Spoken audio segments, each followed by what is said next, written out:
नमस्ते दोस्तों, आपका स्वागत है मेरे एक और नए ब्लॉग में। अभी वक्त हो रहा है 8:37 सुबह के। और अभी मैं रिवीजन करने वाला हूँ मेले और त्योहार का। भले कितना ही पढ़ लो इस टॉपिक को, ये याद तो होता है नहीं।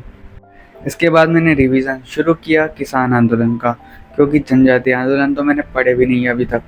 और मैं इसको सोच रहा हूँ कि बाद में पढ़ूंगा, मेरे को आलस आ रहा है इसको शुरू करने में भी। अभी दीपावली आने वाली है तो मेरे मम्मी पापा ने पूरा घर इधर से उधर फैला रखा है। मेरे को भी लगा रखा है थोड़े बहुत काम पे। और ये देखो यहाँ पे मुझे क्या मिला, मेरे बचपन के कपड़े और कंबल वगैरह जिस पे मैं सुसु किया करता था बचपन में। और मुझे बहुत प्यारे हैं ये सब। तो दोस्तों, अभी मैं पढ़ रहा हूँ राजस्थानी भाषा एवं साहित्य। इस टॉपिक को मैं हमेशा टालने की कोशिश करता रहा हूँ, क्योंकि ये बहुत ज़्यादा मुश्किल है, क्योंकि ख़त्म ही नहीं होता है कभी। और ये देखो भाई, मैं राठौड़ राजवंश खोल के बैठ गया हूँ। इसमें मुझे समझ में नहीं आ रहा कि पहले कौन सा राजा आता है बाद में कौन सा आता है, कन्फ्यूजन ही रहता है भाई। पूरा पढ़ लो इसको भले। और अभी मैं आ गया हूँ छत में घूमने के लिए। देखो कितना मस्त मौसम हो रहा है। और वक्त हो रहा है अभी सुबह के 7:45। और अभी मैं फिर से पढ़ने वाला हूँ। और क्या पढ़ने वाला हूँ देखो भाई, फिर से मैं राजवंश उठा के बैठ गया हूँ। इस बार बीकानेर के राजवंश को उठाऊंगा, राठौड़ राजवंश को। तो दोस्तों, मैं मंदिर जाके आ चुका हूँ और अभी वक्त हो रहा है दिन के 12:30। और मैं राजस्थानी भाषा एवं साहित्य की दूसरी क्लास ले रहा हूँ अभी भी। और अब वक्त है रिवीजन करने का, जो कि खुद रिवीजन क्लास है। मैं इस रिवीजन क्लास का ही रिवीजन करता रहता हूँ भाई, और कुछ नहीं। तो अब मैं पुरुषों और स्त्री के आभूषण और पहनावे का रिवीजन करूँगा। इसको कितना भी पढ़ लो भाई, याद तो होता ही नहीं है। आभूषण तो याद ही नहीं होते इसमें। दोस्तों, ये है मेरा दोस्त बबलू। इसी ने मुझे सलाह दी थी कि तुझे 3rd ग्रेड की प्रिपरेशन करनी चाहिए। पर ये खुद नाली विभाग में कार्यरत है बहुत वक्त से, और इसको एक्सपीरियंस है, इसलिए इसने मुझे सलाह दी है और मैंने इसकी सलाह मानी भी है। और उसी का परिणाम भुगतना पड़ रहा है मुझे।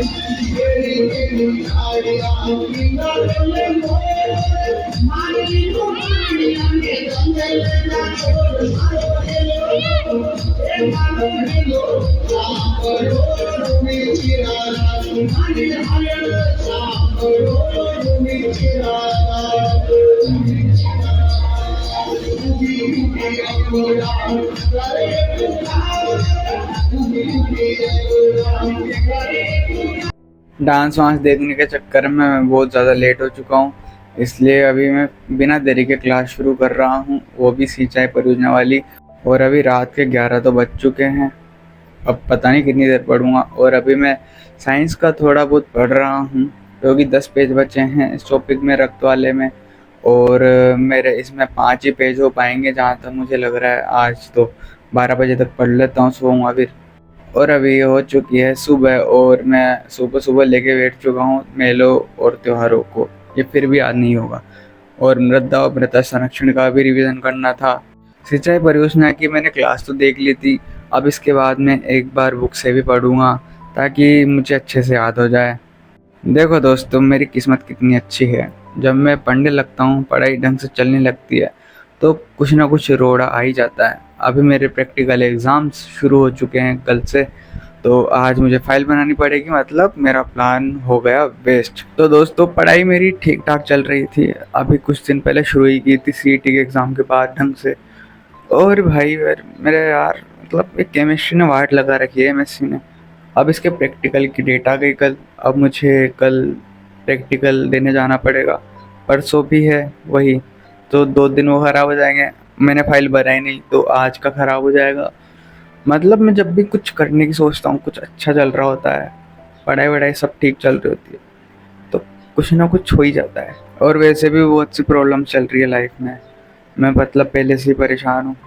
और इस पढ़ाई की वजह से भी मैं बहुत परेशान रहता हूँ आजकल। मतलब समझ में नहीं आ रहा क्या करूँ। और फिर ये कॉलेज के अलग और हेल्थ इश्यूज़ अलग, समझ में नहीं आ रहा क्या किया जाए, क्या करूँ। मैं बहुत ज़्यादा परेशान हो चुका हूँ, समझ में नहीं आ रहा क्या ही करूँ। कब तक सहन करें इन चीज़ों को। कभी कभी मैं इतना परेशान हो जाता हूँ कि समझ में नहीं आता कि क्या ही करूँ। मतलब मैं हिम्मत हारने लग जाता हूँ, सिंपल शब्दों में कहूँ तो। पर फिर भी यार समझ में नहीं आ रहा क्या किया जाए, क्योंकि लाइफ में कुछ भी ठीक ठाक तो नहीं चल रहा है। सब कुछ उलझा ही हुआ है। मतलब पढ़ाई भी, तबीयत भी, और बहुत सारी चीज़ें हैं यार, मतलब मैं परेशान हो चुका हूँ। कैसे मैनेज करूँ सब कुछ और कैसे ठीक करूँ सब कुछ, मतलब लाइफ को कैसे सही ट्रैक पे लेके आऊँ। मैं पूरा हार्ड वर्क करने की कोशिश कर रहा हूँ अपने हिसाब से जितना हो पाता है, फिर भी मतलब कुछ न कुछ रोड़े आ ही जाते बीच में। पहले ही परेशान था और अभी ये 2 या 3 दिन ऐसे ही वेस्ट हो जाएंगे। अभी इनका भी कुछ अता पता नहीं कि कैसे जाएंगे दिन। खैर, तुम्हें इस चैनल पे एंटरटेनमेंट मिलता रहेगा। मैं इस पे अपनी लाइफ शेयर करता हूँ, ठीक है। कुछ भी झूठ शेयर नहीं करता हूँ इसमें। मैं जो हूँ, जैसा हूँ और जो मैं करता हूँ पूरे दिन में, वो सब शेयर करता हूँ। आपको अच्छा लगे तो ठीक है, नहीं लगे तो भी ठीक है, कोई बात नहीं। जिसको देखना है देखे, क्योंकि व्यूज़ तो मतलब इतने आ ही नहीं रहे ना। व्यूज़ तो 300 भी नहीं आ रहे ढंग से। सब्सक्राइबर 600 होने वाले, पर व्यूज़ 300 भी नहीं आ रहे। अब तो मैं किसी से शिकायत थोड़ी कर सकता हूँ, एक एक को पकड़ के देखने के लिए थोड़ी बोलूँगा। हो सकता है किसी को बोरिंग लगता हो मेरा ब्लॉग, या फिर किसी को इंटरेस्टिंग नहीं लगता हो सकता है कि किसी को केवल लड़कियों के ब्लॉग देखना हो। किसी की तरफ इशारा नहीं कर रहा हूँ, ठीक है। मैं किसी से जलता नहीं हूँ। झूठ बोल रहा है। तो वीडियो को लाइक करो, शेयर करो एंड चैनल को सब्सक्राइब करो दोस्तों। कमेंट करना ना भूले, और बोर हो जाओ तो भी देख लिया करो यार। जिंदगी में एक चीज़ सही चलती रहती है ना, तो हिम्मत बनी रहती है यार, समझे। इसलिए मैं यूट्यूब पे इतना वो कर रहा हूँ। दोस्तों, मैंने अपने भाई को एक पेज लिखने के लिए दिया था प्रैक्टिकल फाइल का, क्योंकि मैं थोड़ा एडिटिंग में बिजी था। तो देखो भाई इसने क्या करा है, मतलब क्या मस्त राइटिंग में लिखा है। मतलब इतना कचरा तो कचरे के डिब्बे में भी नहीं होता जितना यहाँ पे फैला दिया है। इससे अच्छी राइटिंग तो मेरी ही है।